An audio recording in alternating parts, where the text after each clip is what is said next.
Welcome to my odd little studio. As you can see, I use it for music, recording, production. I'm writing a book. I store all my old records that I never get a chance to listen to anymore.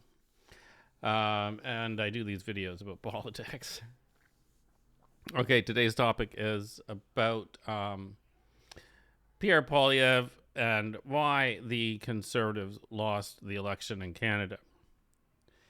And I did a video about how I didn't like the platform that they came up with. It was the same conservative kind of platform. All these conservatives around the world get together and I guess they agree on these things. Something they've agreed on for a very long time is this concept of you cut taxes and then there is growth. And some people say there's a trickle down theory if you cut taxes on the wealthy or whatever. And that's good for the economy, and then there's more revenues. You really have to wonder how long they can play that book. If all you can think of is cutting taxes to spur growth, eventually there's no taxes. So this is a dead-end street eventually.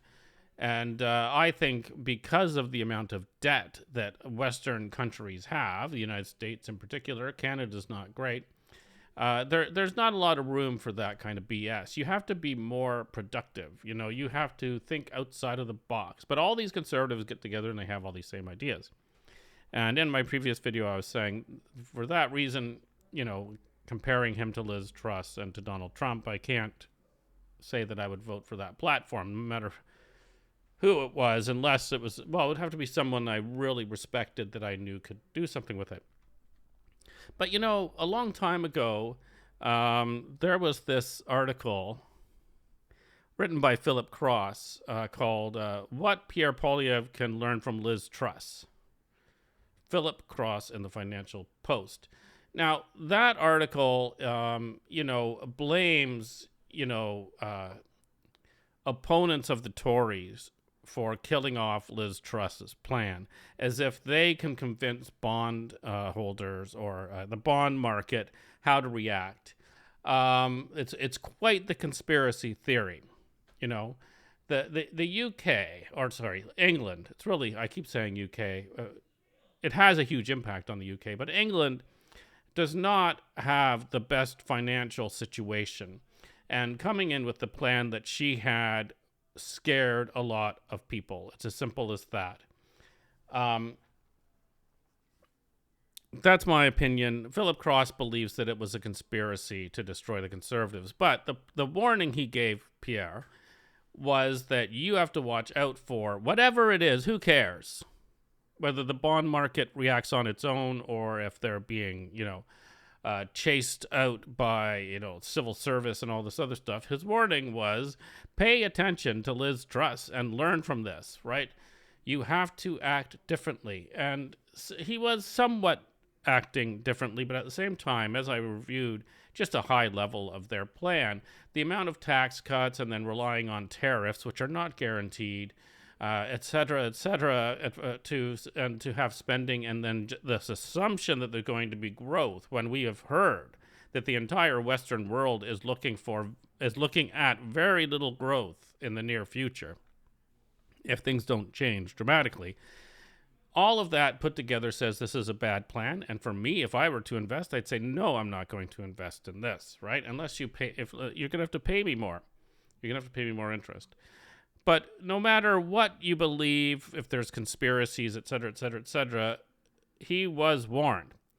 But that's only part of the reason. Most Canadians don't really look at the platforms. Now, when I saw the reviews of the platforms that were going on television, generally the consensus was that both the Liberals and the Conservatives had a bit of dreaminess to their platforms, but that the conservative dreaminess was much higher than the Liberals. That was most people, right? So that is the case, and people that watched that might have been saying, okay, I'll vote Liberal. But the thing is, this was such an emotional election. I don't think that it was because of the platforms per se that people voted Liberal. there's a few things that happened. We know that Donald Trump and the United States, let's just say it, the United States is attacking Canada. They're trying to destroy our economy with uncertainty. They're going to continue to try to destroy our economy until we manage to make very poor deals for ourselves with the United States or allow them to take us over completely. So that is out there. And so people are afraid, and the fact is, people do not really love Pierre. And I don't think I'll be insulting Pierre when I say they don't see him as a very stable and decent kind of person, maybe.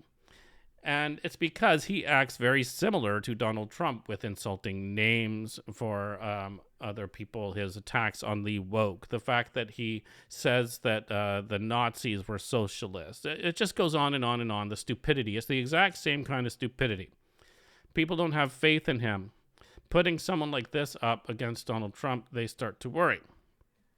But then there are other problems that come in, because Danielle Smith is not really working with the federal government, but she seems to be really friendly with Pierre, which makes people very suspicious of the Conservative Party, rightfully so, in how they are going to deal with the United States, right? And I mentioned before that Pierre sat down with people that were being supported by Alberta separatists during the convoy. In the past, maybe people wouldn't worry so much about that, but now this is kind of front and center. Our sovereignty is front and center. So there's that.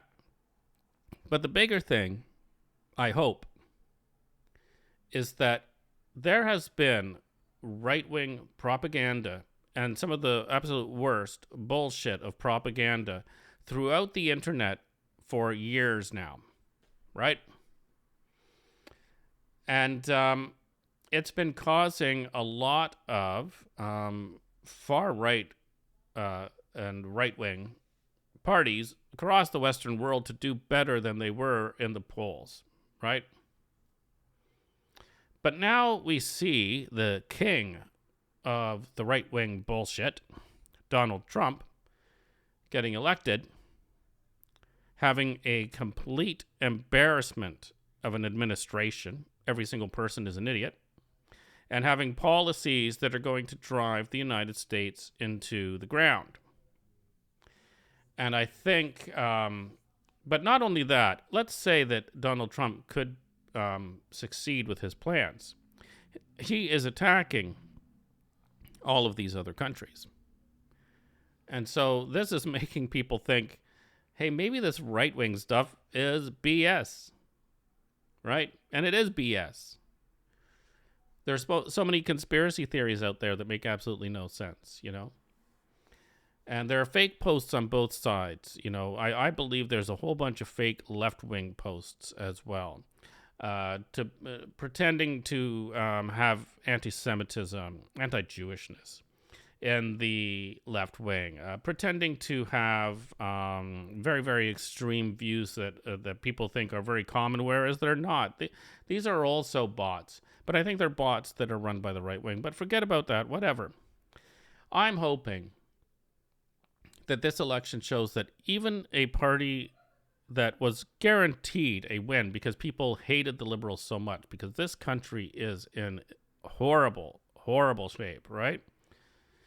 Let's even say who cares who caused it. But the country's in horrible shape. Therefore, typically you would have a change of government just because people are hoping for change. And they didn't get that.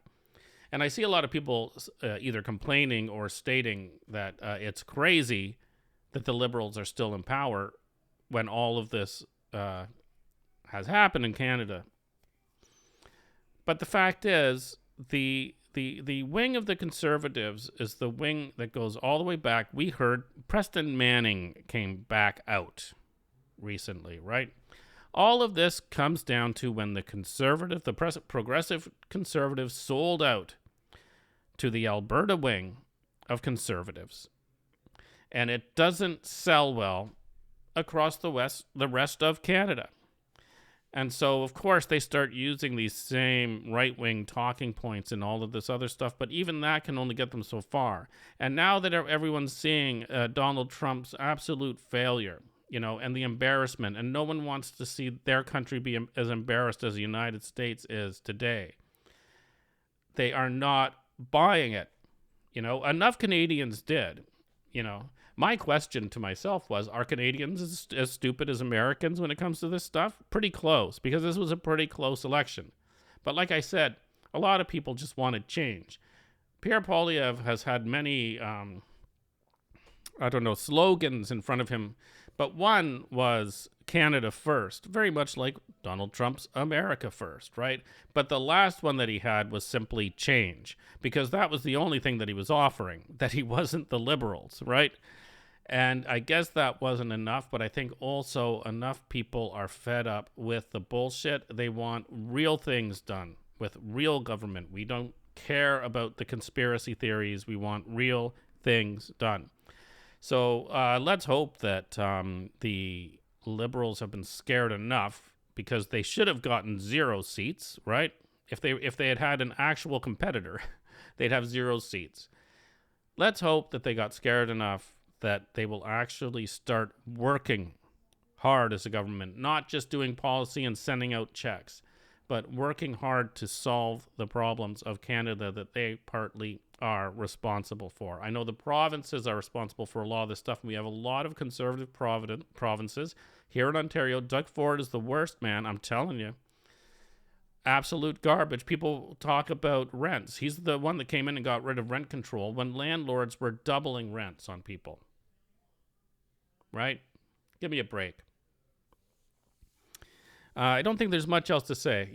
We can hope. But I think the other thing is we have to hold government responsible. So no matter who you have, representing you, you have to get the news out there that we want more affordable housing.